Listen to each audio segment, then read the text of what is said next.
আসসালামু আলাইকুম, কি অবস্থা সকলের? আশা করব তোমরা ভালো আছো।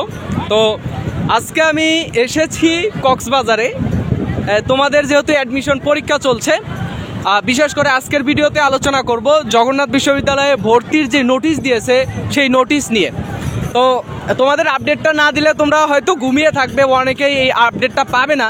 যার কারণে কিন্তু আমি এইখানে দাঁড়িয়ে, এই যে সমুদ্র সৈকতের তীরে দাঁড়িয়ে কিন্তু আমি তোমাদের একটু জানানোর চেষ্টা করছি যে তোমাদের যে বিশ্ববিদ্যালয়ে ভর্তির যে নোটিশটা দিয়েছে সেই নোটিশটা অবশ্যই তোমাদের জানানোর দরকার বলে একটা দায়িত্ব তোমাদের আমি নিয়েছি। সেই দায়িত্ব থেকে তোমাদের আমি জানানোর চেষ্টা করছি।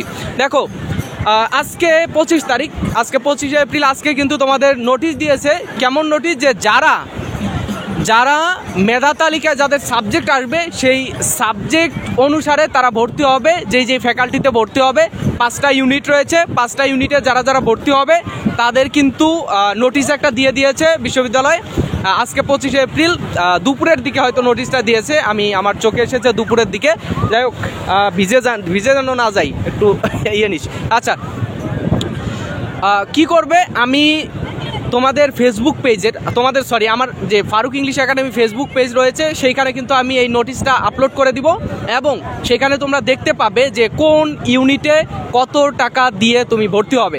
সেখানে ব্যবহারিক যা আছে সব কিছু। আর আরেকটা বিষয়, যে স্পেশাল কিছু সাবজেক্ট রয়েছে, 3টা সাবজেক্ট। এই 3টা সাবজেক্ট তোমরা, এই 3টা সাবজেক্ট কিন্তু এর মধ্যে অন্তর্ভুক্ত হবে না। বি ইউনিটে, ডি ইউনিটে কিন্তু এই সাবজেক্টগুলো অন্তর্ভুক্ত হবে না। যার মধ্য দিয়ে কিন্তু তোমাদের একটা নোটিশ দিয়েছে। নোটিশটা সেইখানে আমি ফেসবুক পেজে আপলোড করে দিয়েছি, সেইখান থেকে তোমরা দেখে নিবে, সমস্যা নেই। আর কোনো প্রশ্ন থাকলে ফেসবুক পেজের ইনবক্স করবে ইনশাল্লাহ, আর কমেন্টেও তোমরা জানিয়ে দিবে কোনো প্রশ্ন থাকলে, ঠিক আছে? তো আজকে এই পর্যন্তই। আমি বিস্তারিত বলতে পারছি না, কারণ নোটিশটা আমার হাতে নেই, নোটিশটা আপাতত আমার হাতে নেই, যার কারণে আমি বিস্তারিত বলতে পারছি না। তোমরা ফেসবুক পেজে আমি নোটিশটা পোস্ট করে দিব, সেই পোস্টটা তোমরা দেখে নিবে, ঠিক আছে? তো টাটা, বাই বাই, আল্লাহ হাফেজ।